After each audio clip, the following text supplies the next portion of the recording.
NCCയുടെ കൊല്ലം മേഖലാ ഓഫീസ് കണ്ണൂരിലേക്ക് മാറ്റാനുള്ള നീക്കത്തിനെതിരെ വ്യാപക പ്രതിഷേധം.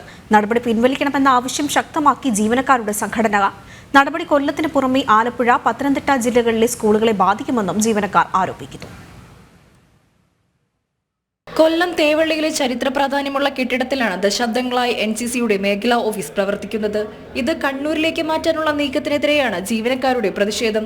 നടപടി കൊല്ലം, പത്തനംതിട്ട, ആലപ്പുഴ ജില്ലകളിലെ 200-ലധികം സ്കൂളുകളിലെ NCCയുടെ പ്രവർത്തനത്തെ ബാധിക്കുമെന്നും ജീവനക്കാരുടെ സംഘടന ആരോപിക്കുന്നു. ചരിത്ര പ്രാധാന്യമുള്ള കെട്ടിടം വിനോദസഞ്ചാര വകുപ്പ് ഏറ്റെടുത്ത് സ്വകാര്യ വ്യക്തിക്ക് കൈമാറാനുള്ള നീക്കത്തിന്റെ ഭാഗമായാണ് കണ്ണൂരിലേക്ക് പറിച്ചു നടുന്നതെന്നാണ് പ്രധാന ആക്ഷേപം.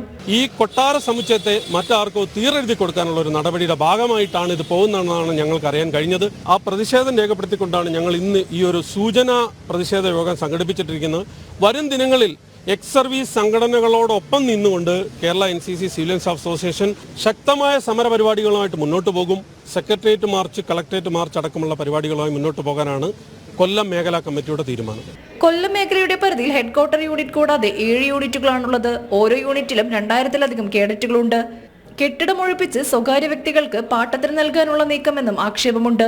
മേഖലാ ആസ്ഥാനം ഒഴിപ്പിക്കാനുള്ള നീക്കം 2013-ലും കഴിഞ്ഞ വർഷവും നടന്നത് ജീവനക്കാരുടെ സംഘടന എതിർത്തിരുന്നു. ജനം, കൊല്ലം.